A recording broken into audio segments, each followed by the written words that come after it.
Hi friends, welcome back to my channel. ఈరోజు content వచ్చి pregnant రాకపోవడానికి గల కారణాలండి. ప్రెగ్నెంట్ రాకపోవడానికి ఫస్ట్ ఆఫ్ ఆల్ ఏంటంటే మన పీరియడ్స్ కరెక్ట్గా వస్తున్నాయా, రెగ్యులర్గా వస్తున్నాయా అనేది ఫస్ట్ చెక్ చేసుకోవాలి. 3 మంత్స్కి వస్తున్నాయా, 145 డేస్కి వస్తున్నాయా, 2 మంత్స్కి వస్తున్నాయా అని చెక్ చేసుకోవాలండి. 28 డేస్ నుంచి 30 డేస్ లేకపోతే డేట్ అయిన 1 డే అయినా పర్లేదండి. కానీ ఒక 10 డేసు ఇలా నెక్స్ట్ 40 డేస్ ఇలా మాత్రం రాకూడదండి. తర్వాత ఏంటంటే నీటి బుడగలు అనేవి ఉన్నా సరే ప్రెగ్నెన్సీ అనేది రాదండి. మనకి ఎక్కువగాను వైట్ డిశ్చార్జ్ లేదా యూరినల్ ఇన్ఫెక్షన్స్ కానీ ఏవైనా ఇన్ఫెక్షన్స్ ఉన్నప్పుడు మాత్రం డాక్టర్ని సంప్రదించి ఫస్ట్ ఆఫ్ ఆల్ అవి క్లియర్ చేసుకోవాలండి.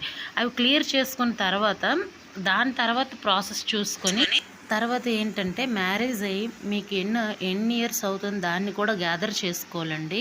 మ్యారేజ్ అయ్యి 1 ఇయర్ అయిందా, 2 ఇయర్స్ అయిందా అని చెక్ చేసుకున్న తర్వాత 1 ఇయర్ వరకు వెయిట్ చేయాలండి. 1 ఇయర్ తర్వాత హాస్పిటల్కి వెళ్ళి చూపించుకోవాలి. తర్వాత వాళ్ళు ఇచ్చే మెడిసిన్ని రెగ్యులర్గా యూస్ చేసుకొని తర్వాత ఫాస్ట్ ఫుడ్స్ కానీ జంక్ ఫుడ్స్ కానీ ఎక్కువగాను అవాయిడ్ చేయాలండి. ఎక్కువగా అవి తినకూడదు. తర్వాత కూల్ డ్రింక్స్ కూడా ఎక్కువగా అవాయిడ్ చేయాలి.